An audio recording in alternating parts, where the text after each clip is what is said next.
So I've lived in Japan for a while now, and Japan is wonderful, and Japanese food is amazing. I love Japanese food, and I like to cook it often.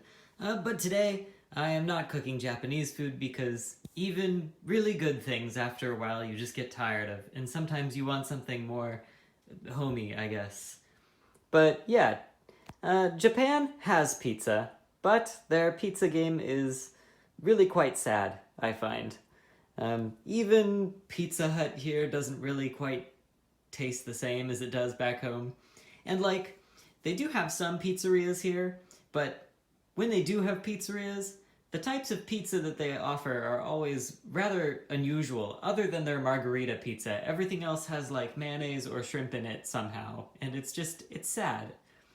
So today I thought I would show you perhaps you're a Jet, perhaps you're an ALT, and you're stuck in Japan without pizza, and only have one of these little fish ovens. I'm going to show you how to make pizza with this little fish oven. The first thing I recommend you do is, in the oven, I've already taken it out, but there's this grate. I pulled it out of mine because I'm going to put some foil in there. I'm going to line it with foil. And I recommend doing this unless you enjoy scraping cheese out of hard to get to places. If you enjoy that, then skip this step. But I'm going to line mine with foil. Okay, so there we go. Now that's all lined. Now, here's our ingredients. I actually also cut these all up, obviously, in the time that I was skipping there. But yeah, so of course, ingredients are a matter of personal choice, but there's kind of one main important one, and that would be your pizza crust. Now, these I've found pretty easy to find in most stores in Japan. Usually I get these at Universe, but I've seen them at smaller grocery stores too. If for some reason you cannot find these, then honestly just regular bread works. Like even if you just find like toast or something. I've made pizza on pretty much every kind of bread I've found here. Like when I've run out of these or they've been sold out, then I'll just buy I'll even buy like little baguettes, like these things. You just slice them up into like little bits about that big, and you can make like a dozen little pizzas just on that. But yeah, anyways, those should be easy to find. And then same with these. At my universe, these are right next to the pizza crusts, the mozzarella cheeses. But yeah, I mean, of course, any cheese will work, but mozzarella is kind of the traditional go-to. Now, I have this. I have Classico tomato basil, delicious tomato sauce here. That's because I live in an area where I have a lot of American import stuff, so I've been able to get this. If you can't find this, which is likely, I think, you can also get these, which I use sometimes. They, again, are usually with the other pizza stuff here. They're just, yeah, little squirty bottles of tomato sauce, and they're pretty good. They're not as good as this, but they're pretty good. So, yeah, you can use these if you can't find this, but I'm going to use Classico today.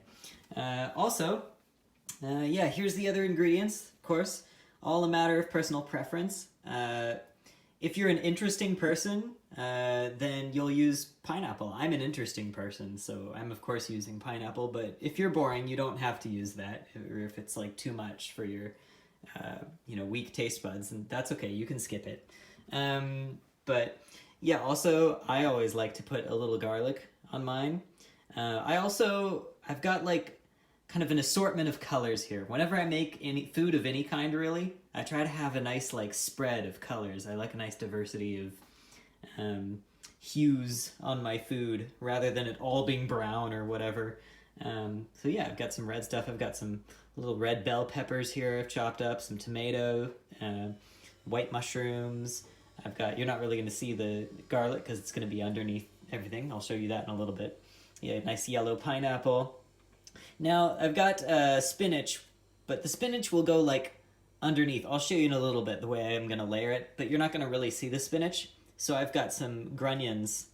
Grunions are essential for bringing some green color to the top of your food. And then I've got some more, I don't know, what color is that? Mauve, brown, whatever. Yeah, pepperoni, of course. It's actually salami that I found. Yeah, nama salami. But yeah, it'll do. I couldn't find pepperoni, so this is what I got. Anyways, I'm gonna layer the pizza, and then I'll get back to you. Okay, I said I was gonna layer the pizza, but I lied. Actually, the first step is to, once you take your bread out, you're gonna flip it over. And then you're gonna use some oil. Any kind of oil will work. If you can find olive oil, I recommend this. And you'll want to oil just at the bottom of your pizza crust here. Just enough to like spread it out everywhere. Now, if I was fancy, I would have a nice little oil brush. I don't have that. I do have paper towel, and paper towel works just fine for spreading oil around. So this is what I'm using. If you're a jet like me, then probably you have paper towel too, and don't have a fancy little brush. If you have a fancy little brush, then great. But most likely you won't have that. But yeah, once we got that all like nice and spread around there, we're gonna go ahead and actually pop this straight in here right away, because we want the bottom to get a little crispy. That makes it much more nice. If you just layer everything and you throw the pizza in, the bottom's not gonna be crispy, it's gonna be gooey, and I don't know about you, I don't like that. I don't like gooiness. We're just gonna go ahead and turn that on. We wanna watch this very carefully because it does not take long. It'll be like, you'll turn around for like 30 seconds and then your house will be halfway burnt down. So you wanna like, this'll go real quick. I have it on high-ish heat. It's not max. Max is like there, but yeah, just like, yeah, somewhere around there. Medium, high-ish. And yeah, we're just gonna wait for that to like brown a little bit. It'll maybe like bubble just slightly, and then we'll take it out. We don't want to leave it in there long at all. We just want to get the bottom to a nice, most of the way there texture before we put everything on top of the pizza and then do the top. But yeah. Okay, that did not take a lot of time at all, and already we got a nice little kind of crunchy underside here, which is perfect. So I'm going to switch hands, and then we're going to want to flip it over. And I like to do, this is less important, but I like to do the exact same thing on this side, maybe to a slightly lesser extent. You don't need to, because this is going to be exposed to the heat. It'll be under the ingredients a bit, but it'll be exposed to the heat a little more. So you might not need to do it quite as long, but I'm going to do the exact same thing. Just go ahead and oil this up a little bit. And go ahead and use our trusty paper towel to spread that out a little. Get a nice kind of even coating here. Get it around the rim, the nice crust here. Because basically everywhere we spread the oil is going to get nice and crispy. Hopefully, ideally, without burning. That's kind of what the oil is here for. It's to facilitate that crisping upness without burning anything. Yeah, so we got this side done. Now we're going to go ahead and pop it back in here. Okay, so again, hardly took any time at all. We've got just a little bit of crisping up here, which is perfect. So now, what we're going to do is we're going to go ahead and I'm going to do sauce, then garlic. I'm going to put the garlic on there, then spinach, then the mozzarella. And that'll be like my base layer, and then everything else goes on top of that. So kind of like this. Yeah, so just like that. You can see we got a nice base layer underneath, and then the cheese. I ended up having way more spinach than I actually needed, but whatever, that's okay. I think next, the easiest thing to put on is going to be actually the salami / mock pepperoni. Pepperoni for our purposes. I just realized I'm doubling up slices here. Those are going to be some real thick bites of salami.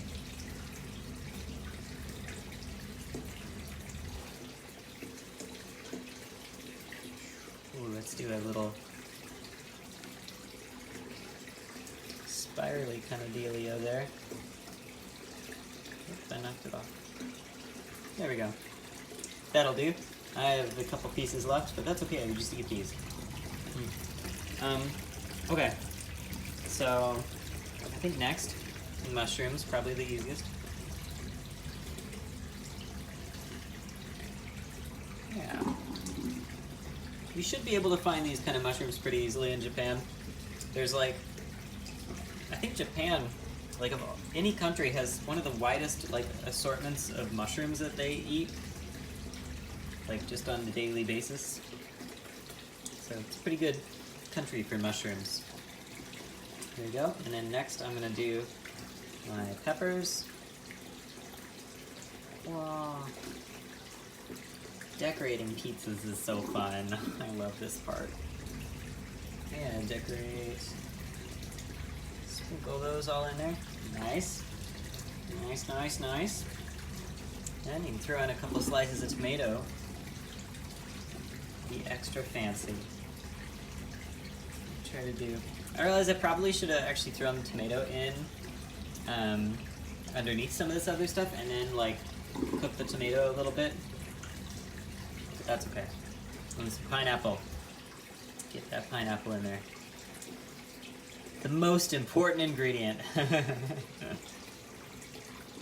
It's a little awkward to film this while I'm like trying to sprinkle these things evenly throughout my pizza. There we go. There's a pineapple. And then I actually think I might cook this halfway and then put the grunions on top. But before then, I'm actually going to put a little salt and pepper and basil right on top there. And then I'll cook that. Yeah, let's do it. Okay, done. Oh, that's looking good. So I cooked this on low just because I've got so many layers here. I wanted to make sure it got evenly heated through without burning all the top and like along this ridge. This is like the first thing that's gonna cook most of the time. Anyways, let's get this out. And this is actually why these little pizza things are nice. They come with this little disc. You can slide this disc under here and it's gonna give you more rigidity to pull this thing out. Anyways, I'm gonna do that. I can't do that with the camera in my hand. Ta-da, look at that. Looks awesome. Okay, so I lied to you because I wanted to surprise you. It was intentional. The green onions, which I said that I was going to put on partway through the cooking process, I have saved till later because I thought better of it, not because I forgot. And I'll just top the whole thing like with some nice garnish. Also, I'm gonna use just some Parmesan. You should be able to find this just at like Universe as well. I haven't had any issues finding Parmesan, grated Parmesan like this. But yeah, let's give that a little grated grated Parmesan topping. It's a little stubborn tonight. Come on. This is difficult to do one-handed. Ooh. There we go. Some grated Parmesan. And then the piece de resistance. Do some grunions. Get some grunions in here. Yeah, look at that. See, there's that green on top that really like brings it all together. You really want to get that like mix of colors. That's what I've always found. Whenever you're cooking, make sure that you don't have like all the same color. It's infinitely better to have many colors. Oh, look at that. So good. Anyways, yeah, I'm gonna cut into this and I'm gonna eat it. That's how to make pizza in a Japanese fish oven. And yeah, bye.